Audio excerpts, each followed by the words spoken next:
I have nightmares where I'm trapped in the shower. The drain is plugged and the water won't stop pouring down on me. Water rises to my ankles, to my waist, and then over my head. The shower curtain turns to glass and my screams turn to gargles. A dark figure presses its face on the glass on the other side and it watches me. I plead, but it won't let me out. I swallow water and I flail helplessly in my glass coffin. I wake up gagging. I know where the nightmare came from. I never have to dig deep. The incident is never far from my subconscious. Finding it is easy. Getting over it is not. It was the summer of my 12th birthday when the Hudsons moved in across the street. 3 people, one of them a really old woman. She was tiny, frail, skeletal almost.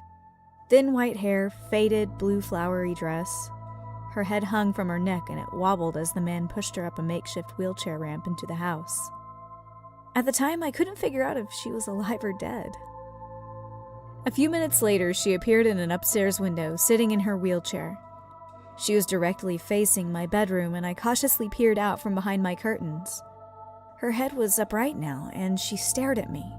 Just stared, without moving her head an inch. I closed my drapes. For days, she sat at the window. She watched the cars putter down the suburban road and gazed at the neighborhood kids scurrying through their yards. I never saw anyone else in the room. Never saw her move from that wheelchair. At night, I'd nervously peek through the crack in my drapes. Her silhouette was still in that window, lights off, staring out into the darkness at my bedroom. I couldn't tell, but I knew she was watching me. The stories about her cropped up pretty quick amongst my friends in the neighborhood. That she was a witch, that she was just a doll, that she was actually dead. But I knew she wasn't dead. Sure, I never saw her move from that window, not once, and I never saw her head turn, but I felt her eyes move as they studied me. I could feel her watching me. All alone in my bedroom in the middle of the night with my drapes firmly shut, I'd wake up and shudder. Her eyes were on me, I just knew it. I began sleeping on the floor. The lower I was, the better. Maybe she couldn't see me if I was on the floor. I told my parents that the old woman across the street was creeping me out. I pleaded with them to talk to the Hudsons and ask them to move her to a room without a window. They laughed and told me to let her live out her twilight years in peace. She was just watching the street, they said, and that probably made her feel happy and feel younger. "Are you just going to stick me in a windowless room when I'm an old lady?" my mom laughed. "Remind me to move in with your sister when I'm in a wheelchair." A week later, there was some commotion at the Hudsons. I watched from my bedroom window as the man ran out of the house and opened up the double doors of his van. He jogged inside and he reappeared minutes later, pushing the old woman in her wheelchair down the ramp. She looked frailer than before. She couldn't have weighed more than 70 pounds. Her head was flung to the side, resting on her right shoulder. Her body jostled in the wheelchair. But her eyes never left me. Watched me the whole time. The man picked her up and placed her in the car. He folded the wheelchair and stuffed it in the trunk. Then he quickly hopped into the driver's seat. The younger woman pounced into the passenger seat, and the man put his foot to the pedal. The old woman's limp head still faced me. It bobbed up and down as the van reversed down the driveway. I studied her face. It was expressionless, emotionless. Her tongue slightly hung from the right side of her mouth, but her eyes were on mine, and they stayed on me. The van accelerated down the street and it was gone. My parents heard the news that afternoon from other neighbors. The old woman's condition was getting worse, and the Hudsons had taken her to some sort of a home. She wouldn't be coming back. I went straight to my bedroom and I looked across the street, and I smiled. Her window was finally empty. The Hudsons didn't come back the next day. No van. That night I looked out towards the old woman's window, and there was no one there, no wheelchair. But the bedroom light was on. I remember telling my dad I thought it was strange, and he just shrugged and said, "Must be on some sort of timer or something." I woke up in the middle of the night and nervously peered at my bedroom window. The bedroom light was still on. It suddenly flicked off and I ducked below my window frame. I slowly rose and looked out, expecting to see the silhouette of that tiny skeletal being. I watched for 10 minutes, pinching and straining my eyes. The lights quickly flickered on, then off again. I slept on the floor again, clutching my pillow close. I had a late baseball practice the next evening. When I got home, my house was empty. My parents were at my little sister's softball game. I headed to the shower to rinse off. About 3 minutes into my shower, I felt cold. The hot steam was escaping the bathroom somehow, which didn't make sense because I had shut the door. I wiped the shampoo from my eyes and turned my head, and I heard a strange noise that would haunt me in my nightmares for years. The metal rings of the shower curtain being dragged across the shower rod. Someone was slowly opening the curtain. The shampoo stung my eyes, and through the stinging I saw a dark figure behind the curtain. Long, pale, bony fingers gripped the curtain as it slowly opened.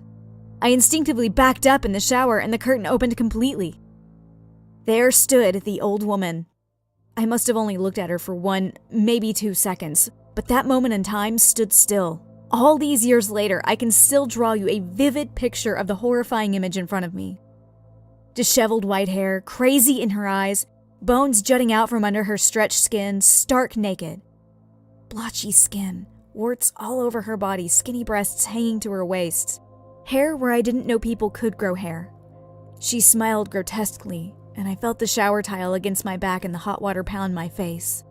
In her other hand, the old woman held a letter opener. "August," she mumbled. "August, August, August." I leapt past her, knocking her tiny body to the floor. I ran downstairs, naked and sopping wet. In my panic, I somehow remembered I was nude, and I yanked a pair of shorts out of the hamper in the laundry room, sending the hamper crashing to the floor. I hightailed it on foot down the street, eventually winding up at my friend's house. When the police arrived, they found the old woman crumpled into a heap in the bathroom. The shower was still running. The policemen were all really nice to me, admiring me for my bravery. I told them what she said to me, August, and asked if they knew what she could have meant. "It'll be August in a few days," one of them shrugged, "and you can never fully understand old and crazy, son." The Hudsons only came to our street once more to retrieve their stuff. The for sale sign was up in days. My mom told me they couldn't face the neighbors for what had happened. Apparently, they'd taken the old woman, the man's mother, to a special home downstate. Somehow, some way, the woman managed to escape the home and caught a bus back to our town. It never quite made sense to me. She was so old, so frail, and so helpless. She could barely move those weeks she lived in that house. How had she managed to travel hundreds of miles on her own? Anyway, you can imagine what this did to me. I didn't shower for 21 years. I took baths, which I suppose aren't that different.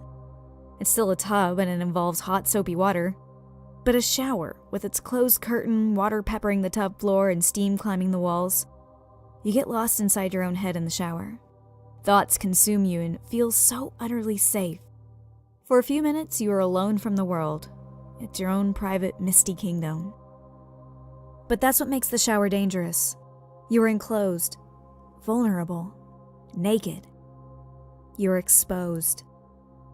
I talked to people about it, my parents, a shrink, but I mainly tried to push the incident deep down into places where I couldn't find it. I didn't talk about it with anyone since I was a kid. Life carried on. Besides the baths, I was pretty normal. A few months ago, something inside me clicked. I felt the urge to re-examine the incident. It was almost like a voice in my head was telling me to do it.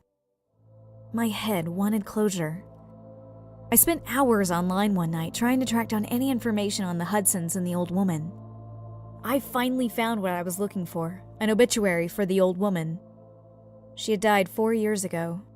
Somehow that walking skeleton hadn't checked out for another 15 years. The obituary photo was a black and white picture from when she was a young woman. It was a photo of her and her deceased husband on their wedding day. His name was August, and he looked exactly like me. I closed the browser and stared at my computer desktop for 10 minutes. It finally made more sense why she called me August. Why she was obsessed with watching me. Maybe she used to write letters to her husband and that's why she was clutching the letter opener that night. For a small moment, I felt a little better. Things always feel better when they make more sense. "Honey, is everything okay?" It was my wife. "I think so," I said. I took the first shower I had taken in years that night. I didn't even jump when the curtain rungs dragged across the shower rod and my wife entered. But as she embraced me under the hot water, one question wouldn't leave my head.